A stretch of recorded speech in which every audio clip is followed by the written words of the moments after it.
said a whole bunch real fast and get it out of the way, or Am I gonna do what? are you good? I'm just making sure that you're settled. I know you got to brush your beard because that's like a 16-hour a day task. And Yeah, if you well, I don't mean, I brush just it got out of enough, the shower.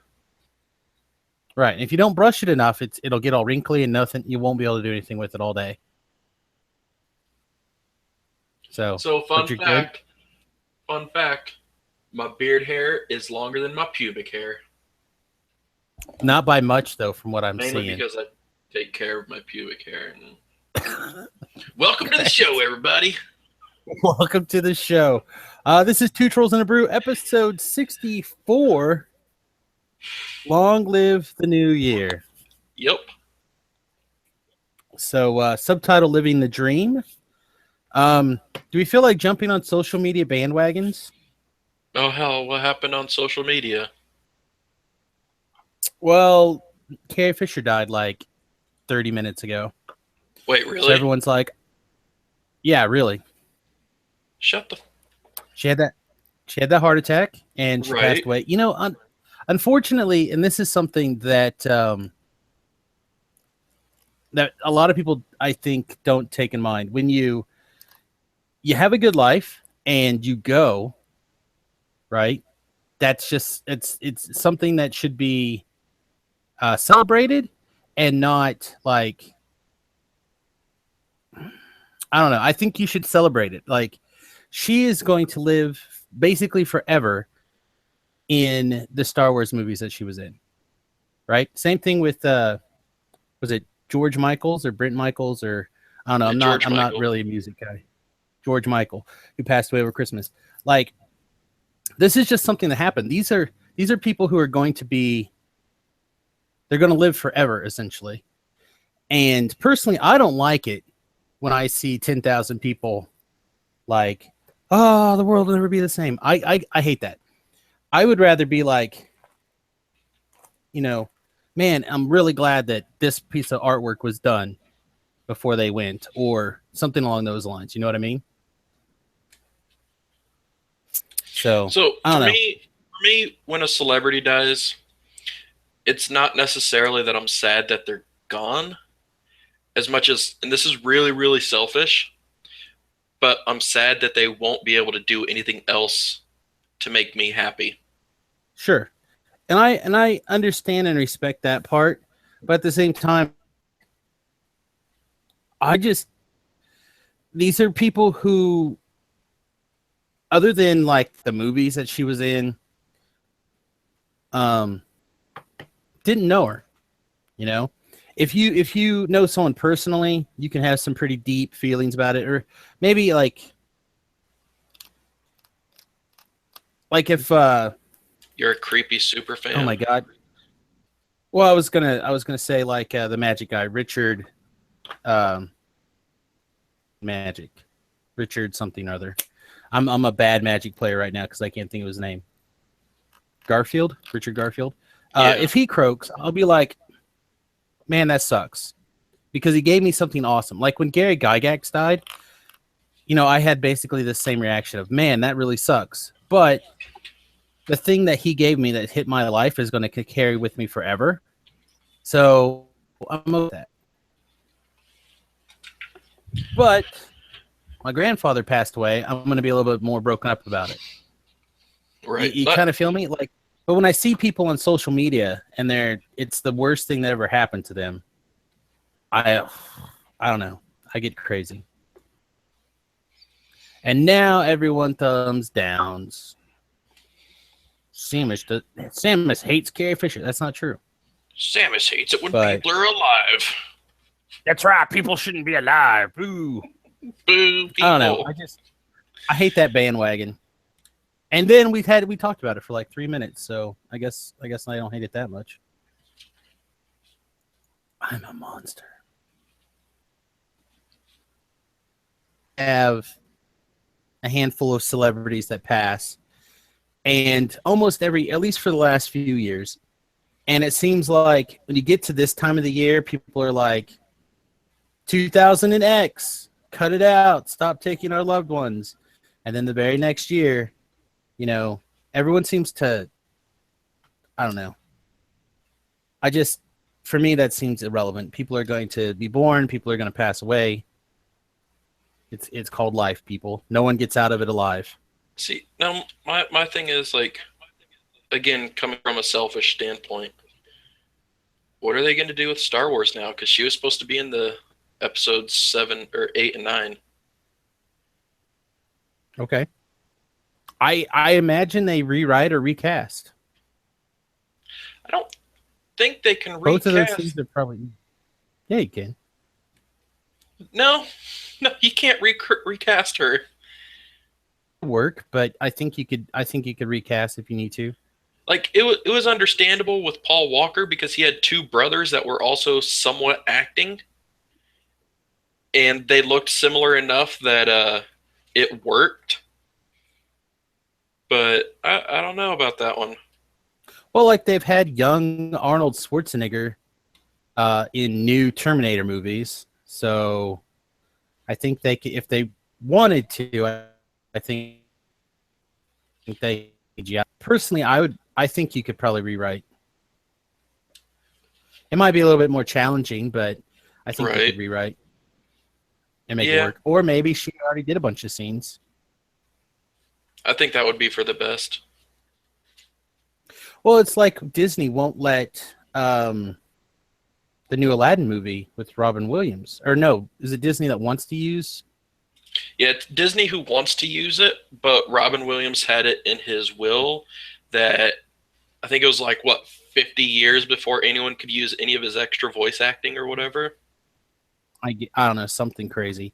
And it's like, there's work sitting on the table that could be done that could really help people, and really really do some things, but it's gone. And it's probably stuff that's owned by Disney, Hmm. right? So like Disney is not allowed to. I bet they'll figure out a way to get it out there. I don't Yeah. know. I guess, and again, this is where my psychopath nature kicks in. I understand missing them for the artwork that's gone, and then the shenanigans that you'll probably get instead of the masterpiece that you could get. And I always go back to the classic, The Dark Knight Returns. Right? No, that's not it. What's the second Bale Batman movie? Is it just The Dark Knight? Yeah, it's just the Dark Knight. Like the first three quarters of that movie is amazing, and then um, because of what happened, we got they ruined the movie. You just turn it off once he catches the Joker and be like, "Well, that was a great movie," and turn it off before they ruin it. So I don't know. That actually makes I sense. get it. Yeah, like I get it, and it does suck, but at the same time, like literally all my Facebook for the last 35 minutes has been Carrie Fisher, um, and almost my entire Twitter feed has been, with the rare exceptions of people retweeting stupidity going on in politics right now. So it's like 12 Carrie Fisher posts and one stupid other thing. I don't know. I just let people pass with some dignity, folks. Anyway, let's jump to troll cards. This seems like a good segue. Passing. This segment should pass. Oh, hey, I'm Samus. He's Travis. This is Two Trolls and Brew. Eventually, we'll talk about magic. Eventually, we'll talk about Magic. Well, we're going to jump straight to it. Let's jump straight to Trolls cards. All right. Your troll card this week is, Deploy the Gatewatch. so that's that big 6 mana sorcery that, like, you get to look at, what, the top 10 or something and pick two dudes and put them into Yeah, play? so it costs 4 and 2 white. Sorcery, look at the top 7 cards of your library. Put up to 2 Planeswalker cards from among them onto the battlefield, and then the rest on the bottom in a random order. And Seems good. so I've been wanting to play this card for a while, and going through some commander decks, I ended up realizing that I had. Hold on, let me count. You kind of talked about it a little bit last week. Like, Yeah, it was a 14 planeswalkers. I only knew I had 7 of them. okay, and these So are just yeah, standard that legal was a ones, thing. right? Huh? Yeah, these are standard legal. Those are just standard legal ones. Yeah, because we were talking about your Mardu deck, right? Yeah, And how you could just get away with all these in your Mardu deck. right. So I take it you tried it. Yeah, I tried it. I was running late to the event, so I didn't bring a sideboard, and I still took fourth. Nice. I hate And sideboards too. I think sideboards are for the weak. well, if I did have a I sideboard, only say that honestly, because all it would be 4 flaying tendrils. I say That's that it. because about 90% of the time I just don't get around to building a sideboard. So Like that would be my sideboard is 4 flaying tendrils. no fumigates. No, So what are you worried about for the flaying tendrils? What's your why are you using that as your catch-all? because the only deck that I lost to or had any issues with was that like the reanimator deck with the prized amalgam and the haunting dead Mhm. and the scourge, the So scrap. try to make him go away forever. Yeah, like the 3/2 that can't block and you exile a creature from a graveyard to bring him back. Right. That's the only deck that I had issues Scrap. with because I couldn't keep them out. So this might be a weird time to jump into a discussion point since we're just right in the middle of troll cards here, but you have an interesting subject I think that's kind of crossed in my mind. How do you like to build your sideboard?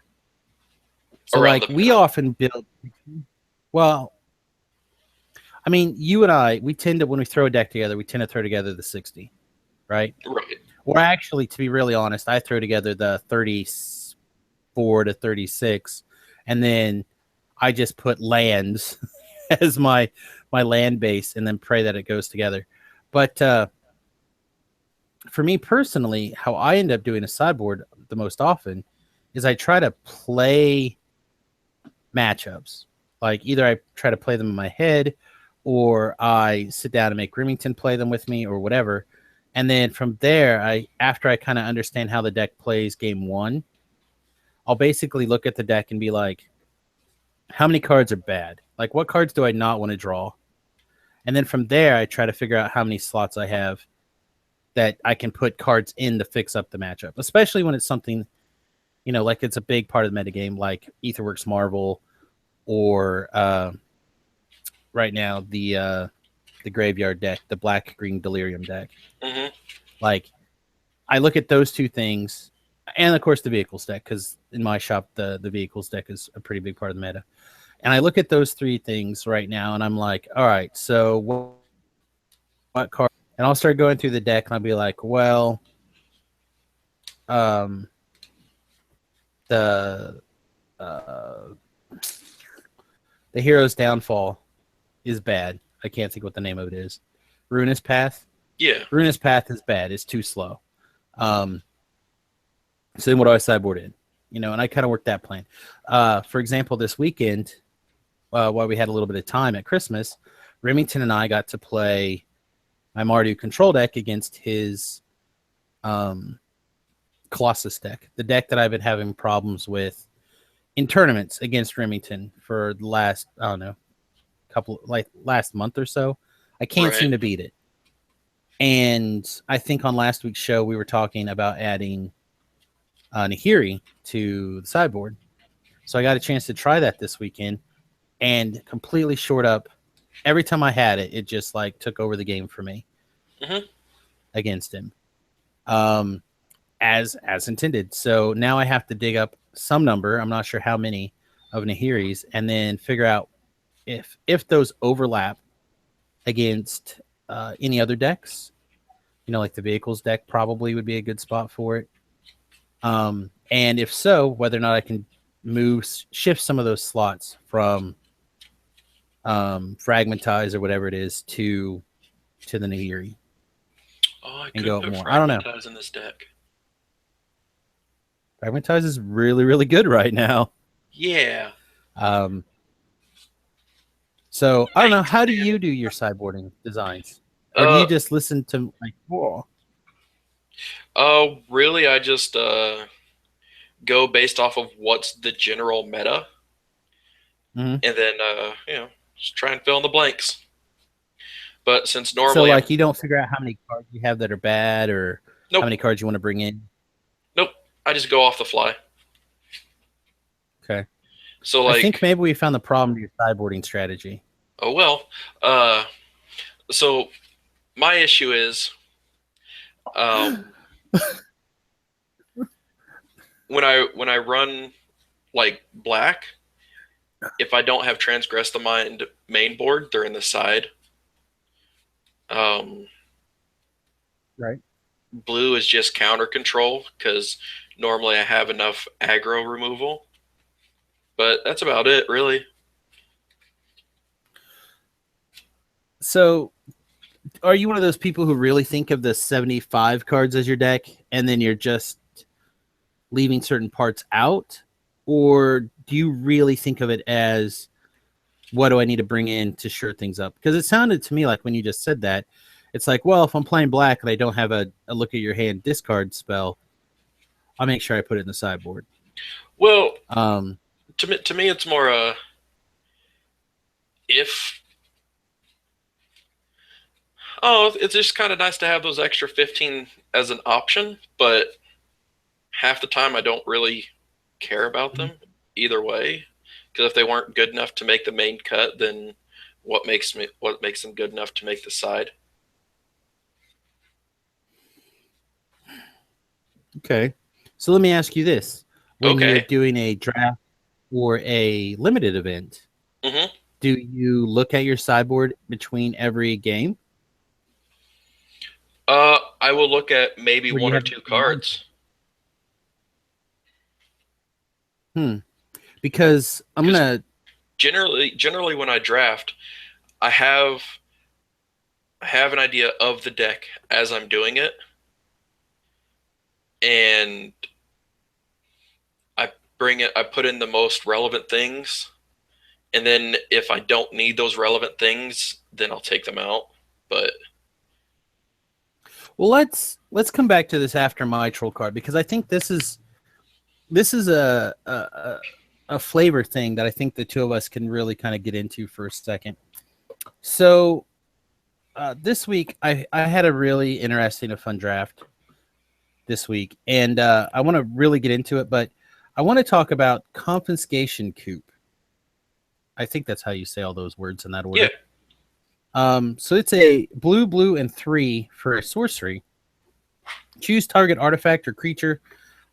You get 4 energy, and then you pay amount of energy equal to the converted mana cost of the permanent, and you gain control of it if you do. So this card is way underappreciated in standard right now. I think this card is absolutely bonkers, and I can not tell you how much I want to try to work this card into more decks. Um, yeah, I don't know. I was just incredibly pleased. So I had the weirdest draft this week, and the troll card will kind of work its way into it. Um, one, my rare was junk. I don't even remember what it was, but it was something bad. So I ended up taking a Propeller Pioneer, the 2/1 flyer fabricator for 4. Um, and then was passed Rashimi Eternity's Crafter. And I was like, okay, well, this makes no sense.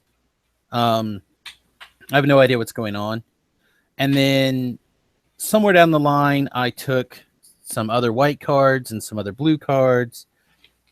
And I really didn't know what I was doing at all. I think I got past the Underhanded Designs pack or pick 3, a Gear Secret Servant here or there. I revoked privileges somewhere. And then we got to the next pack, and I had no idea what I was doing, right? I was like, well, maybe I'm some sort of green, blue splashing white deck. Maybe I'm some sort of blue. You know what I mean? I didn't know what I was doing. Two, pick one. I took another Propeller Pioneer because it was the best card in the pack, and I'm like, Jesus, what is wrong? I have no idea what I'm doing. The packs are just opens are terrible, but I'm getting past these really good things. So in the course of events in this pack, I get past Confiscations Coup, Padim, Council of Innovation, and I pick up the uncommon module set. So the fabrication module and the decoction modules. I'm like, all right, well, I mean, that's kind of cool. You know, maybe I'll have this thing where I kind of go wide. And I start to develop a bit of a plan. But somewhere kind of late in the picks, I get an Engineered Might. So for those of you who don't know what that is, it's a white and a green and 3 for sorcery. Target creature gets +5/+5 in trample until end of turn. Or creatures you can go get +2/+2 in vigilance. So I'm like, all right, I have a plan. I'm going to go wide with all these fabricate dudes. So I ended up with 3 Propeller Engineers, 2 of the 2/1s, or the 2/2s for 3 that do that. A couple of Aether Trade Winds, Glint Sleeve Artisans. A couple of those, another Gear Seeker Servant, so I ended up with 2 of those, and a couple of like the Blink type spells, you know. Somewhere I picked up an Experimental Aviator, and I'm like, all right, this deck is amazing. And I ended up with the full module set. Nice. In the course of events. So I'm like, all right, this is awesome. And I started playing. And game 1, I ended up going, I think, to like 4 cards left in my library or something like that. Because not only did I have the Rashimi and the Padim to draw me extra cards, I also had 2 Glimmer of Geniuses.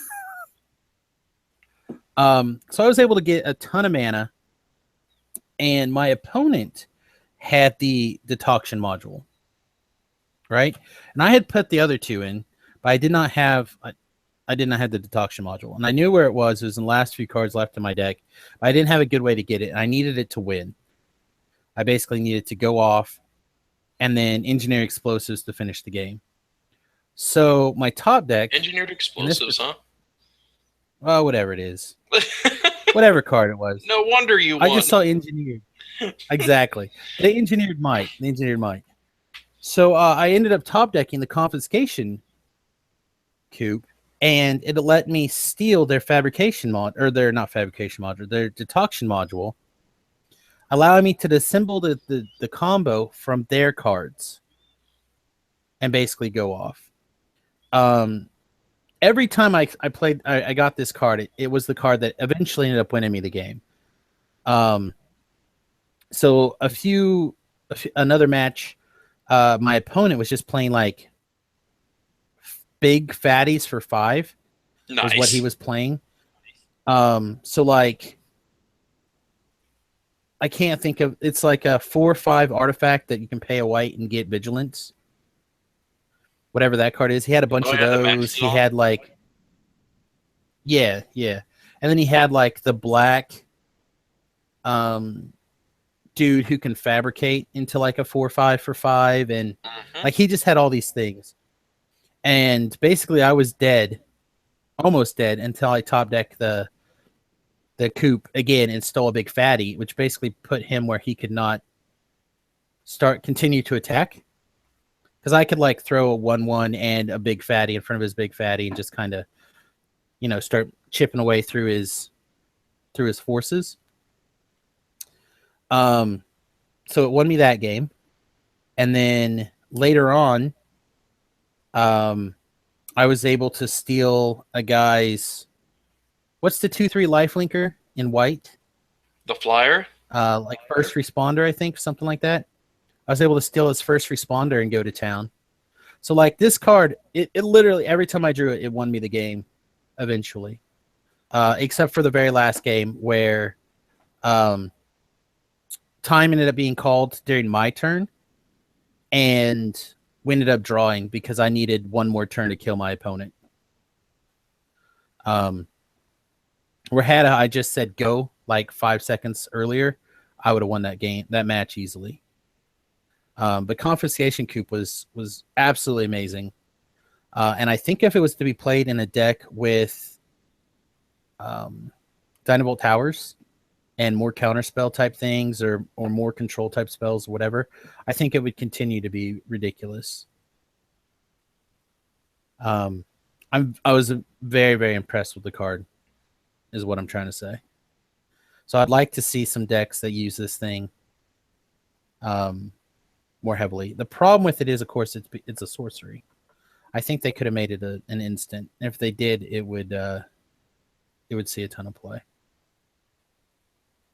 It's like you can steal a marble with it, like without anything else. Like, bam. I don't know. I was really pleased with it, and I wanted to talk about it a little bit. Well, so I've actually been working on a mono blue deck that uses Confiscation Coup, and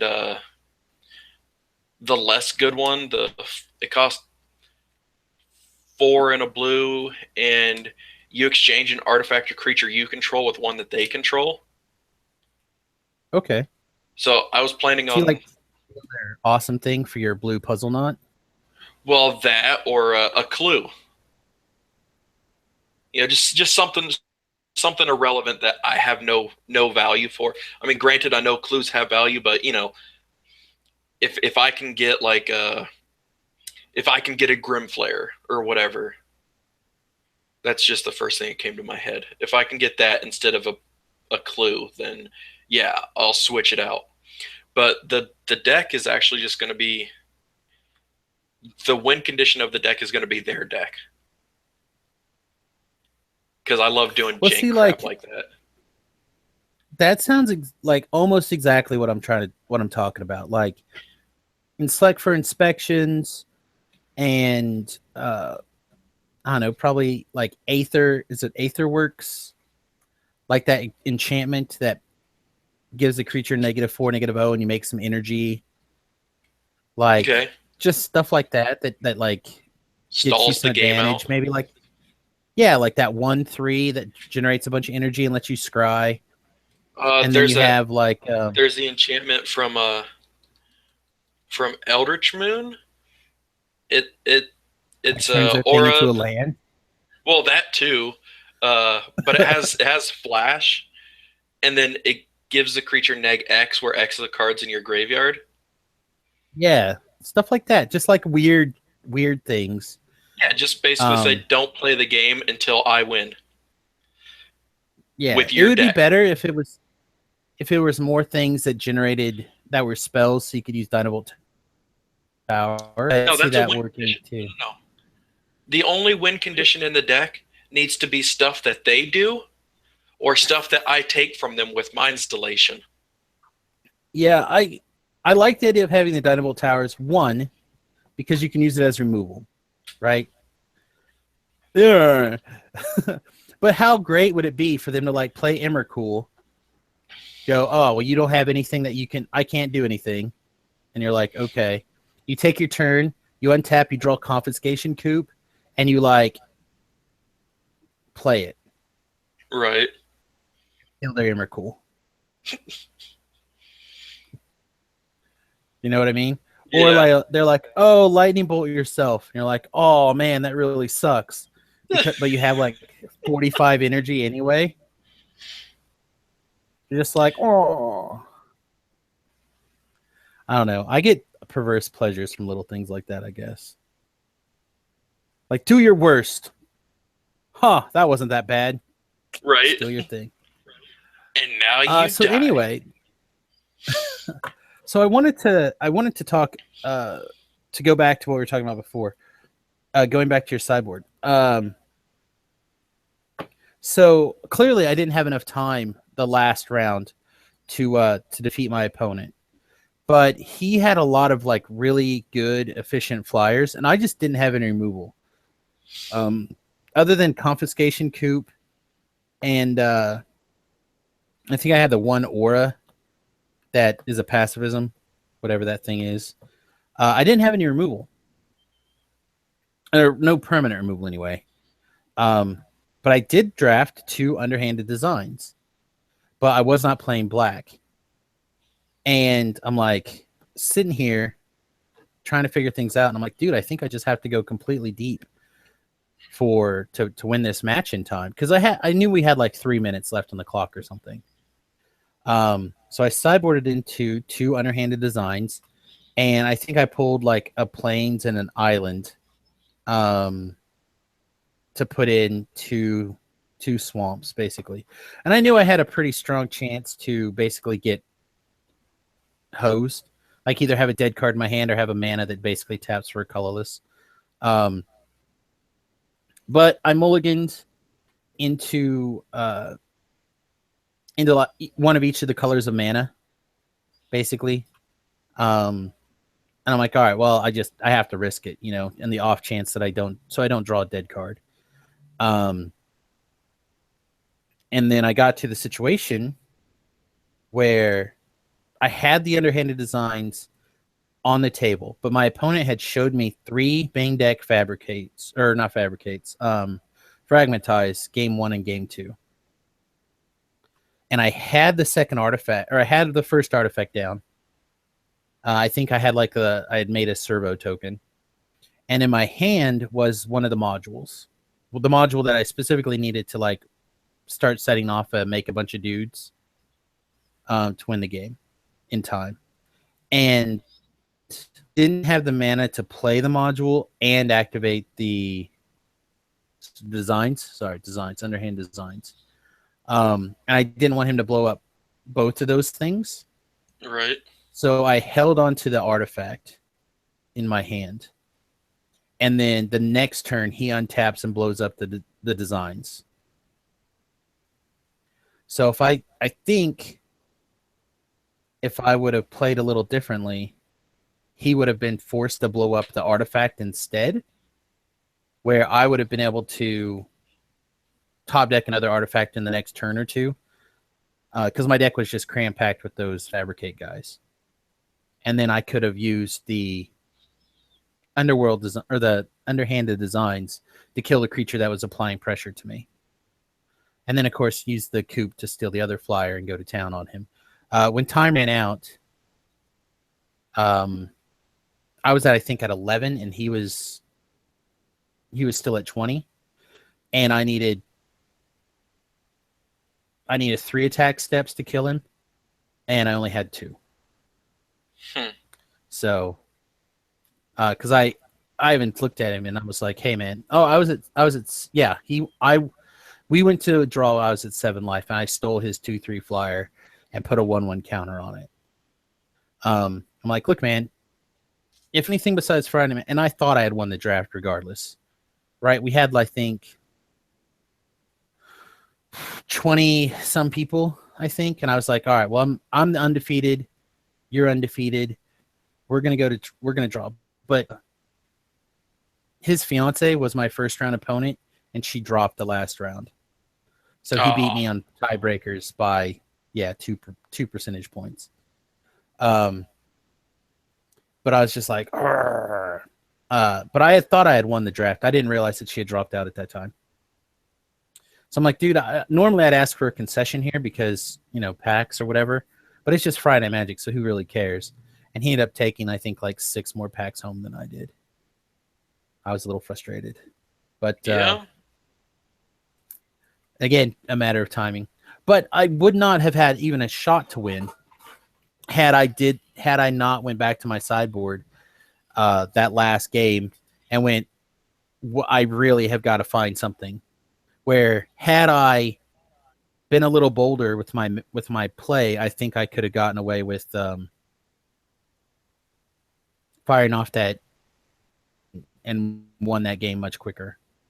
Because if he did not have the life linker on his side of the table for so long, I would have easily won in the extra 2 turns.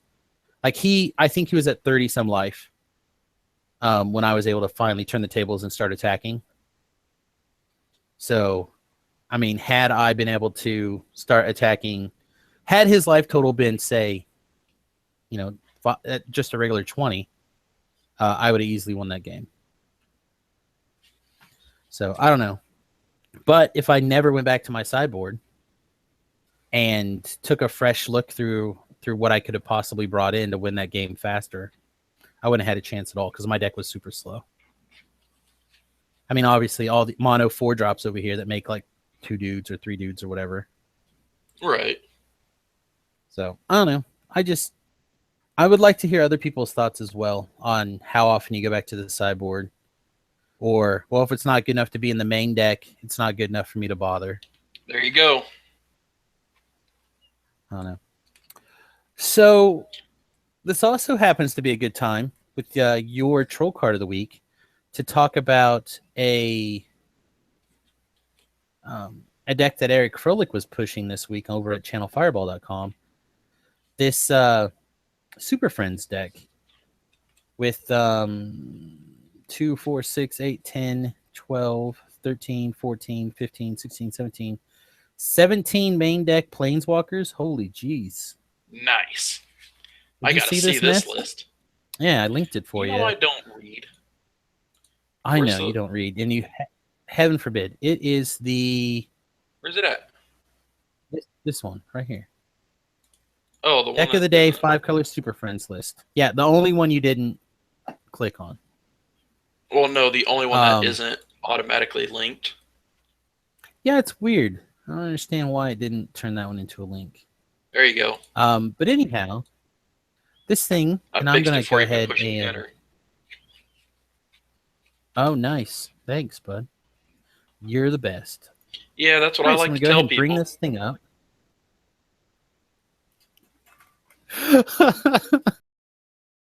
All right, so you're just hitting me in the exact right spots today. That's all. What did I do?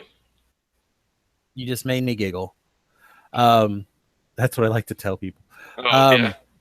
So I really like this list, except for the fact that there are 0 Call the Gatewatch. I feel like this deck could use a Call the Gatewatch or 2. You mean deploy? Yeah, deploy the Gatewatch. Sorry. Because there's also no calls either. Well, I don't think the call is... I think the deploy is better in this deck. Because you have the 4 Oath of Nisses, right? You can kind of start shrinking away, flicking things over. You got the Oath of Gideon, which in his article, he mentions Oath of Ajani might be better in the future. Yeah. But I like this Oath of Gideon a lot, actually. I don't know. So I think this is a good mix of everything. I just was wondering what you would cut to like cram this in. Let's see here.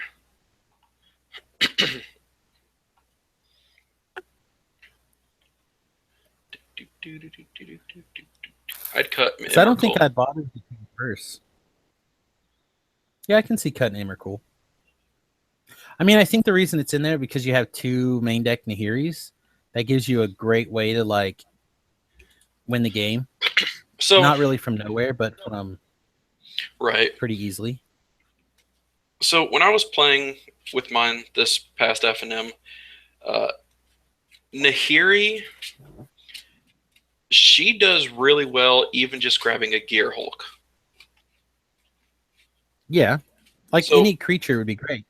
So my list right now has 3 Chandra Flamecallers, 4 Chandra Torch of Defiance, 2 Nahiris, 2 Obnixilis, Gideon, Sorin, and Lily. 1 of each. And so me personally, if I didn't have the Nahiris and I needed them, that's why I have Call of the Gatewatch. But honestly, the one of Lily, Gideon, and Sorin, just as one of those got there most of the games. And like I have 3 of each oaths in the colors, and those help out tremendously. Like playing Chandra, like Torch of Defiance and then bumping her up, she's already at 6. Like taking her ult out is or taking her ult is just a turn sooner. And I think this Oath of Gideon is better than all the other oaths currently, simply because it gets you there faster. Yeah, I can see that. Like I said, I like the Oath of Gideon in this deck at least. Said what I still just keep going back to the lacking deploy the Gatewatch. I feel like it's needed. It is. Um, I kind of understand why the Emrakul's in here now, though, as I think about it some more. With the Pilgrim's Eye, it's pretty easy to, and the Servants of the Conduit, it's pretty easy to expect that your mana will both be fixed, as well as you'll probably have something in the graveyard. With all these Planeswalkers, one of them is definitely going to get croaked. With all these oaths, you're definitely going to have some sort of enchantment in the graveyard. You've got Evolving Wilds, so you're probably going to get a land in there at some point. I would take Um, Ulamog over Emrakul. well, I think the general idea is that you're going to be able to cast Emrakul for like, 6 or 7 mana, which this deck is actually pretty reasonable to get to pretty early between the Cultivator's Caravans and the Servant of the Conduit. Like, you could potentially, and of course the Chandra Torch of Defiance, like you could easily generate this mana, really early. Right. Have enough mana to Emrakul. I still don't think I like the Transverse because it only hits a basic land until you have Delirium, and then you can go get a creature or a land. Right. I don't love that. I do love the Emerial Shepherd in this deck, though, because that brings back any non-land permanent. Yeah. All of a sudden, you start regrowing Planeswalkers that they thought they had dealt with. Like, I I really guess I'll like play that. this Plains and oh look, Nahiri's back. Exactly. Or like, Bring hey, back a I'm gonna Flamecaller. Oh yeah, by the way, board wipe again. exactly. So I don't know. I'm pretty impressed with it. I would just like to figure out how to put. I think my gut says 2, maybe even 3 deploy the Gatewatches in this thing. 2. I say 2 because when I was my version, it got the deploys probably I want to say 50 to 60% of the time, simply because you have thinning of the deck. You have like you have Nahiri who draws, you have Obnixilis who draws, you have Chandra who reveals the top. You also have the Chandra that draws, and then you have Sorin, and all of Yeah, I those feel like get there's a there. lot of digging. I just Yeah, I don't know. When I want it, I want to be able to spend my 6 mana and get my double value. Like that's I think is the ideal 6 drop almost every single game. yeah, And because I plan on getting to that 6 every single game with things like Tamio and Nissa, voice of Zendikar, and Gideon, allies Zendikar, like because I plan to get to 6, I want to have it. hmm I want to have that 6 every time. And for me, that consistency I think is 3. that's 2. You could easily be right. I would have to play with it to try. So I think I could cut a Transverse, a Descend Upon the Sinful, and an Emrakul, and maybe get there. I wonder what the matchup is for things like vehicles. Like vehicles seems like it destroys this deck to me, at least in the main. Because all these 6 mana planeswalkers are just not good enough against the vehicle deck. And I'm not sure if something like a Sigarda and a Lavala is enough to get you there out of the Right. sideboard. Because, I mean, your sideboard against vehicles is 2 Ishkana, a Lavana, and a Sigarda. I guess you could bring in your 2 Fragmatizes, and you cut 6 mana Planeswalkers, Jace, because he just doesn't do enough. And you cut, like, what else? Like, you start cutting anything else, and the deck just falls over. I guess you cut. No, you leave your one Emiria, because when you do win, it's going to be because the deck goes long. Yeah, I don't know. Like I said, this is the kind of, like, weirdness that I'd like to figure out. But I'd like to try it, so I feel like I might assign this task of building this deck to Remington this weekend. Remy, I want to do this. Go make it happen. That's right. Put it together, proxy up what we're missing, so I can make swaps. Because I have all these cards. It's just a matter of whether or not they're all being used right this second. He may have have taken all the Cultivator's Caravans. I know I just had the one Nahiri right now. So, I don't know. I really thought this deck was sweet. Thought we'd look at it. And it kind of works for your card of the week. Also, this week I just finished up watching these Jeskai Flying Men games. I don't know if you've seen this over at MTG Goldfish. Nope, not yet. This deck is also very sweet. So this thing is tribal flyers, right? Okay. And this is something I was trying to do in standard, basically, right? Back before the rotation when we had all the different flying lords. So this thing is running Judges Familiars, Monolism, whatever, the Wanderer, the 1 mana Mausoleum. Mausoleum Wanderer. Then it runs Pride of the Clouds, which is one of my favorite cards from the original Ravnica block. I think it's pretty sweet. Mantis Rider, which is one of my favorite cards from recent printing, Spell Queller. The card I think is a little weird is 4 Lightning Angels. Hell yeah. Basically as Mantis Riders to 8, right? Basically you're spending 1 extra mana for 1 extra toughness. Yep.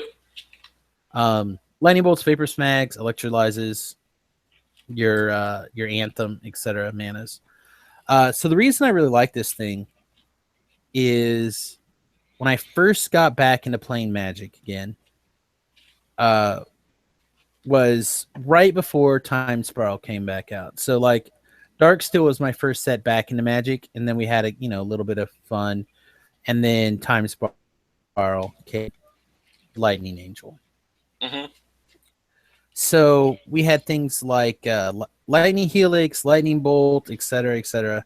So I had built this deck, like the theme of this deck, I had built this thing in what was like type 1.5 or whatever at the time, and went to a PP or a PTQ in Wichita. And I felt like I could not lose. And all my playtesting here in Salina, I think I was like 80% against the field. And these are guys playing all sorts of stuff. And I felt like I was just covered across the board. And I think it was going to be like 7 rounds or 8 rounds. And I immediately went like loss, win, loss. And dropped before lunch. Yeah. Like, I don't understand. Like, I was completely dominating everything. But that was the weekend that like Martyr of the Sands deck came out. It made the big, and it was like the mill life gain deck. Yeah. And no one around our area was in the know for that deck. So that thing just like completely crushed me. I could do like 80 points of damage and it wouldn't matter because they would just gain more life. I mean, I never gained that much life or did that much damage, but I don't know. This thing, it was insane. Now it's just even better. Mantis Rider, Spell Quellers, etc. Just insanely good cards, but I'm really tempted to put this thing together. I don't think it would win very well in our metagame or my metagame, but I think this feels insane. I don't know. It was a cute little deck. Is this something that appeals to you at all, Travis? No. This is gonna be your stream this week. Well, I mean, it's like No. when I had. So I was. Hold on. Oh, I'm glad he muted there. He was gonna lose Yeah. a lung.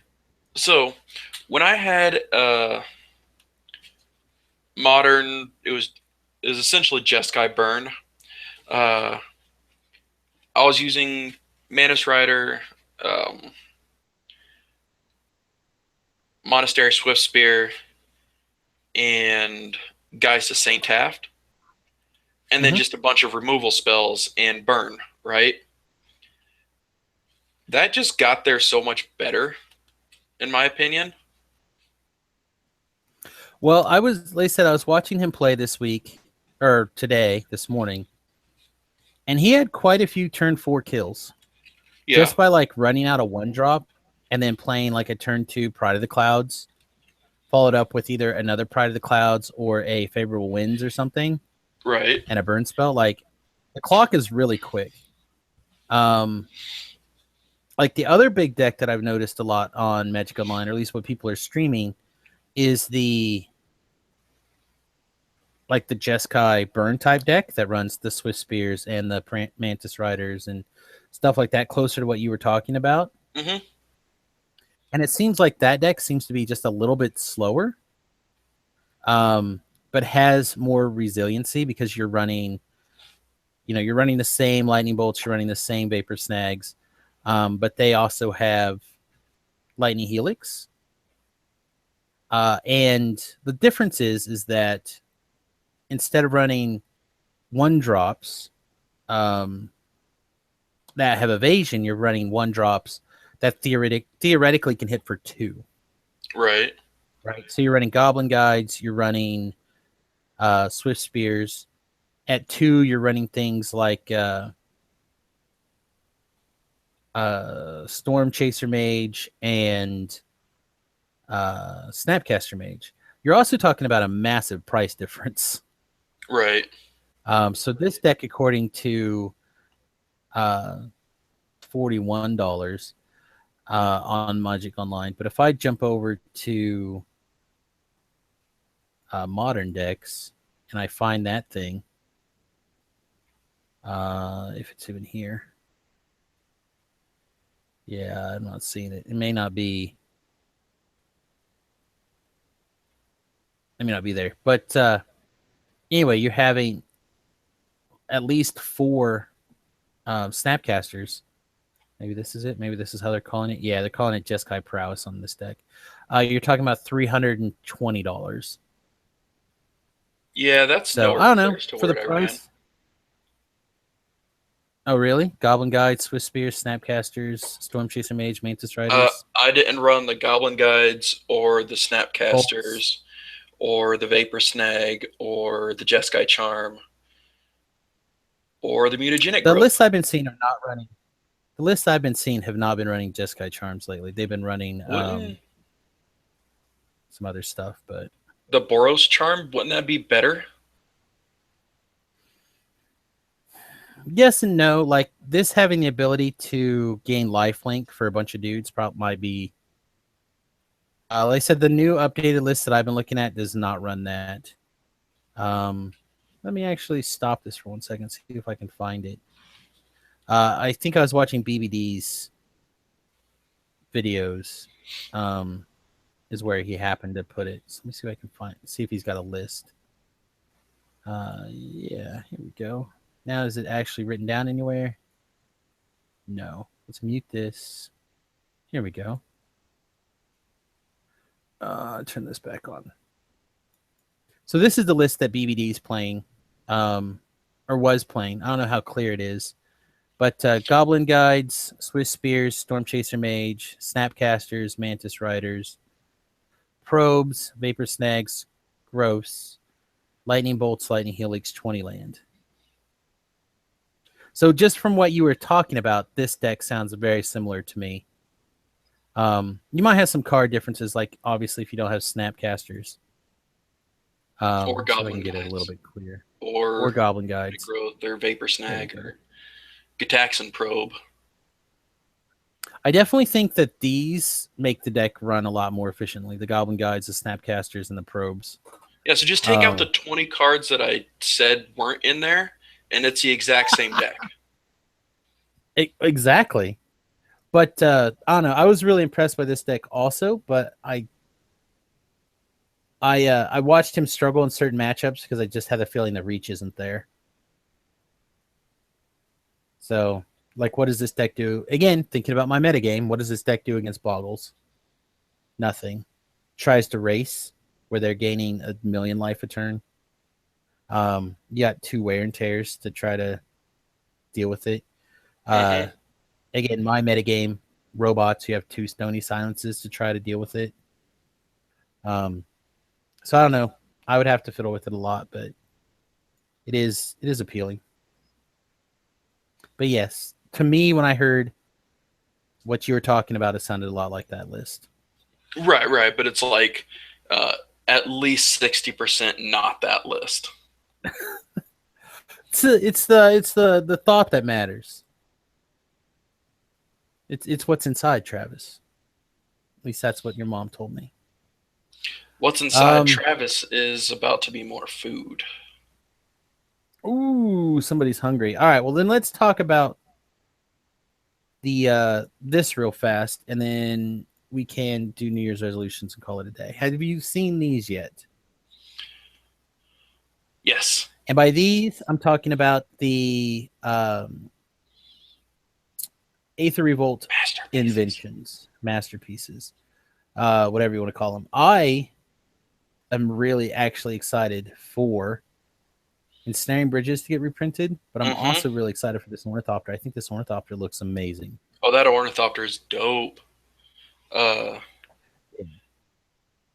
I'm really excited for this. The rest of this stuff I basically could take or leave, to be honest. I do like I have that original copies of basically everything. Yeah, that's good. I would take it. I like the Pithing Needle. I'm glad to see the Pithing Needle back. I'd like to keep Pithing Needle in standard. It will be if you draft it. If you draft it or you get it in your seal deck. Can you imagine how sick a Platinum Angel would be in sealed right now? Right? Like just I'm looking forward to what was that very top one? Go back to the top. Black Vice. The Ravager and the Black Vice. Black Vice. Yeah, I mean, that's never been a card that I've been particularly excited about, but I also want Defense Grid. I've got a set of defense grids. Like I said, my problem is I had a set of Ensnaring Bridges somewhere. So I'm hoping that by printing these masterpieces, crazy people will go out there and get the masterpiece version, and I'll be able to reacquire some Ensnaring Bridges because they're missing. So I do like how, and I can't wait to see somebody do it, but the someone's gonna deck out their affinity deck, just every single masterpiece that they can get, because it has basically all of it. You've got a lot of them, right? Yeah. I mean, not all of it, but you have a lot of it. We have now that you have the Ornithopter. You're just missing a couple. I'm also really impressed with this Chalice of the Void artwork. I think that's pretty sweet. Yeah. I don't know. I'm excited to see a lot of this stuff, to be fair. And this Oblivion Stone is ridiculous. I don't know. This is the only one that I think I've ever wanted, like, for myself to keep, is the Ornithopter. Right. Like if I got this Ornithopter, I'd keep it. The rest of this stuff, and I play with some of these things in different like commander decks or whatever as a one of. And of course, I'm the world's biggest Fidelkin Shackles. Yeah, exactly. The world's biggest Fidelkin Shackles guy. But yeah, I don't know. I don't think I'd play with any of these uh, in a commander deck or whatever. But I would play with this one ornithopter like all the time. Right. I don't know. Now that Thopter is So legit though. my question for you is my question for you is what do you think the price is on this ornithopter? I'm thinking a $45 ornithopter. Yeah, it's gonna be up there. Um, I think so it's the gonna be question like. is, I think it's are honestly. you I going think to be it's gonna better be like off just buying 30 Zeta something. ones? Huh? You think 30? You think it'll go down to 30? Yeah. I don't know. What do you think now that you kind of looked at all these? What do you think is going to be the most sought after one? Is it going to be the Ravager? No, Or be the Duke? it's definitely going to be the ensnaring bridge. Yeah, I think you're right. Although Oblivion Stone also sees modern play. So it's Snaring Bridge, O Stone, Engineering Explosives, Chalice of the Void, Arcbound Ravager. Like those are going to be the top tier ones, right? Right. Um, maybe Python Needle. Like I would not be unhappy to open this Python Needle. This Worm Coil engine, maybe this Worm Coil engine will be really high. So I don't know. I'm not as excited for these as I was like the previous set. Um, and I think it's because the previous set had the Gearhulks in it, and the idea of Hmm. having a bunch of standard legal cards that looked like this were way appealing to me. Where you don't have any of these, being as a primarily a standard player, um, it was a cool idea, and the fact that they didn't put any of those in here, I think, is a missed opportunity. I think they did that on purpose though. Yeah, I like for me, I think you could have put some of them at, and then some of them in this one. So like you could put the black one and the blue one in this set, maybe. I don't know. Either way, it would have been nice to hear that was standard legal. Yeah. And and like I said, maybe they'll reprint Staff of Domination next set. Like that seems like a card that's primed for a reprint to me. In I don't think standard. that they will. I don't think that they will either, but I think it could. Like I think that that's something that you could potentially, um, like you could see. Who am I? I'm trying to think of the Planeswalker Dragon thing. Nicobolus. Um, Nicobolus having it has in his disposal is a Staff of Domination. Like from a story point of view. Right. I could also see him like with the shackles, but not. I don't know. Let's see. We have one other thing to get to real quick here. A friend of the show, Brandon, to do some videos on YouTube. Started to put some stuff out there. They're still new. They're still rough. But he just did an unboxing video. It's a pretty good first shot. I'll throw links in the show notes. But I figure, you know what? He supports us. We'll support him. We'll see if we can't lift each other up together a little bit. So hopefully everyone will check that out. Give him some feedback. Let him know what he could do better. What worked. Try to make it positive feedback. That's always, not More necessarily good helpful. feedback, but yeah, useful feedback instead of hey, you suck. Get a life, nerd. Well, and hopefully, if you're listening to this podcast and you're watching his link, hopefully you won't be yelling "Get a life, nerd." But who knows? No emails this week. It was kind of a slow week, and I don't know. Before I get to our New Year resolutions as our game, I want to go ahead and remind everyone you can check out this podcast and all previous podcasts at samusgrobo.com. Of course, you can send us an email, the number 2trollsbrew at gmail.com if you'd like to send us an email, a deck list, etc. You can check us out on Twitter. I'm Samus Garobo, all one word. He's Turtle Power 319. And of course, you can check out the Twitch feed at twitch.tv/Samus Garobo. So, something I like to do around New Year's is, have one or two resolutions. And then typically I like to write them down and come back and revisit them. I didn't do that last year. I had resolutions, but I didn't write them all down, which I think is an important part of actually following through on resolutions. But I had a couple, like starting to go to the gym regularly, and I fulfilled that. I go to the gym, about 3 to 4 times a week now, Monday, Tuesdays, Wednesdays, and Thursdays. And so that feels pretty good. Magic-wise, I had a resolution to play more PPTQs and stuff like that, and I didn't because that involves traveling.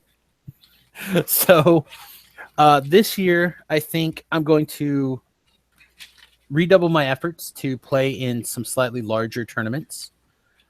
Try to go to some PPTQs and stuff like that. More than just the one at Goblin Game.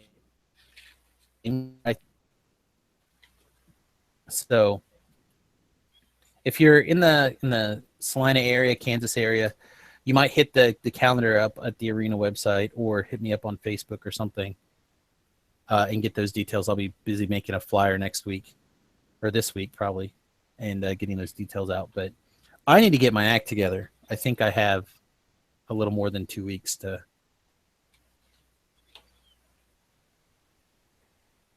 It's like my Magic related one. Try to go to a couple more bigger tournaments.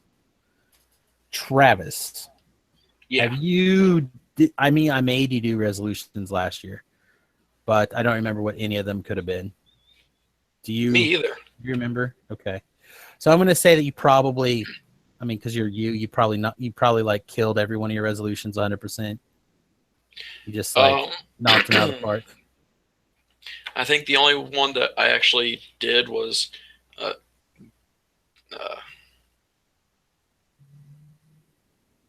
I can't think of anything. Well, what would be one for this year then? Hell if I know. I don't think about things. Like you went to a big GP. Right. You probably don't need to do another GP for a while, right? Your deck building is what it is, so we don't have to worry about that. Like, obviously, doing another year of this show hopefully will be a resolution that you'll easily be able to knock out. Right. Well, I think you're still having a good time doing it. So, that one's pretty easy. Like, where could you improve? Magic-wise, like you have to have something. I really don't think about these things. Well, I'm asking you to think about it now, live, on air, as it were. Yeah, but, why? Because life is about progress and moving forward. Yeah, and if you can't have any reflection, you can't move forward. He's making all sorts of faces. I'm gonna lock the camera on Travis for a second, so you can see all these faces. I don't know what you want me to say. Well, I'm just, could you improve in your constructed, in your deck building or your sideboard process? I think my deck building is fine. It's just I don't like playing with the overpowered cards. Well, I don't want to say overpowered, but the overplayed cards that the tier 1 decks have. I don't necessarily have bad deck building skills. I just don't like using them. Well, and I don't want to infer that you do have bad or poor deck building skills, because obviously that's a big part of how this show works, is taking cards that other people don't evaluate the same and doing work with them. Um, I'm just saying we often get into a lot of conversations where we're like, but how do you win?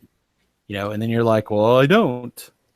There's a lot of those kind of statements Yeah, but that's that part of the time. That's part of the deck building process. Is I don't want to. right. And I'm not. And again, I'm not naysaying it. I'm just saying, like, I watched how much effort you put into your preparation for the GP. Right, like Minimal. I think you play tested. I felt like you play tested a lot. Well, yeah, I mean, Maybe not. Maybe that's where your playtesting skills, like it maybe was that's where like you ended up cleaning up day two. I think my main issue was I I really just played the same deck for 3 weeks in a row. That was my playtesting, and really it was just if I had time on Monday nights, uh, if I played on Thursday or Fridays, and really that was So about it. could you have better preparation for a large tournament then? I could if I cared. I'm gonna squeeze some sort of something that I can use as a resolution from you, my friend. I I don't don't know what it is. understand how apathetic I am Can towards. your beard get longer? No, it stops growing at about 6 inches. You're making this really difficult for me. I think you're doing it on purpose. Sorry, bro.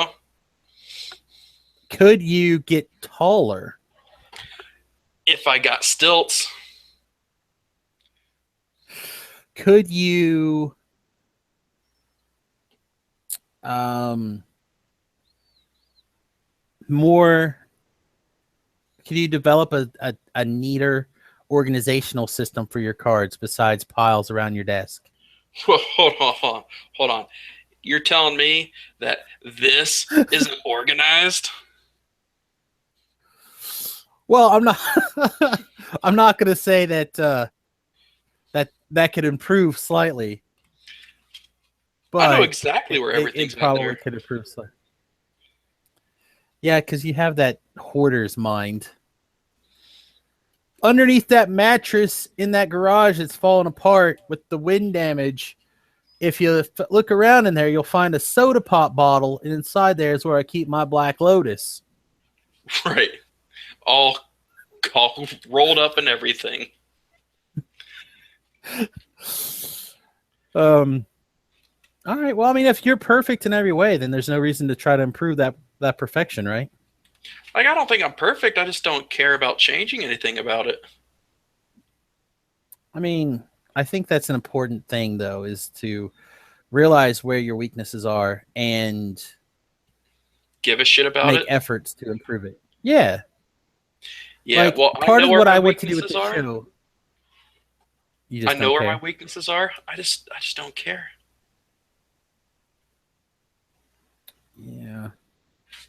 I feel like getting the show out on time because I missed a couple of weeks, right? Like we didn't miss weeks, but I mean, I got it out on Friday morning after midnight instead of by Thursday night, which is Right. my goal is to always get it out on Thursday night.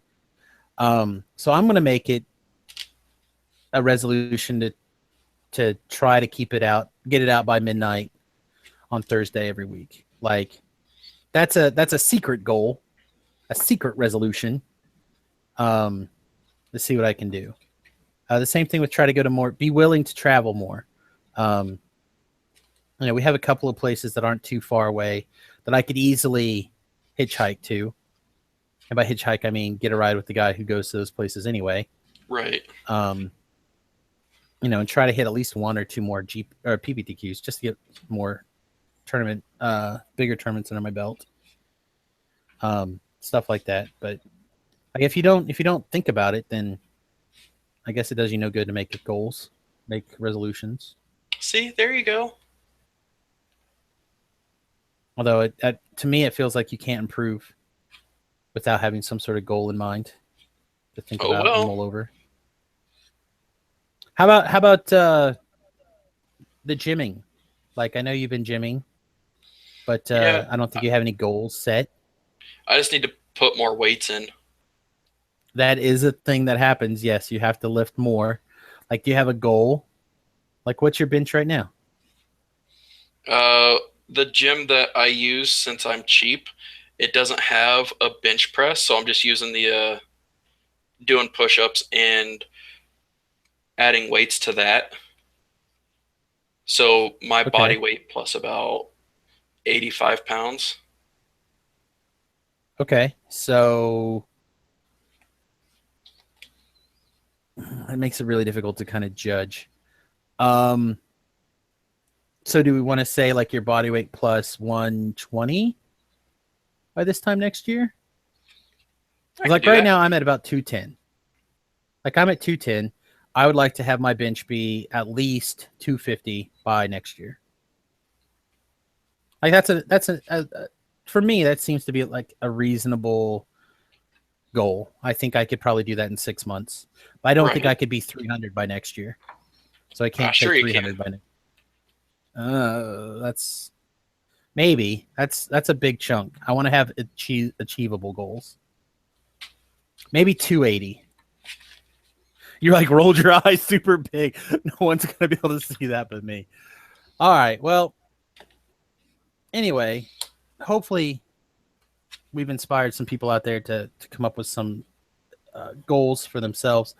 And hit us up, send it to us on, send us an email, tweet us, leave it on the show notes, whatever, and let us know what you guys' goals are going to be for the year because we use some good ideas for some positive goal keeping in his life. You have any comments at all? Just gonna string Nah, me along for days. I'll just leave you hanging. Thanks, bro. Appreciate it. Troll on.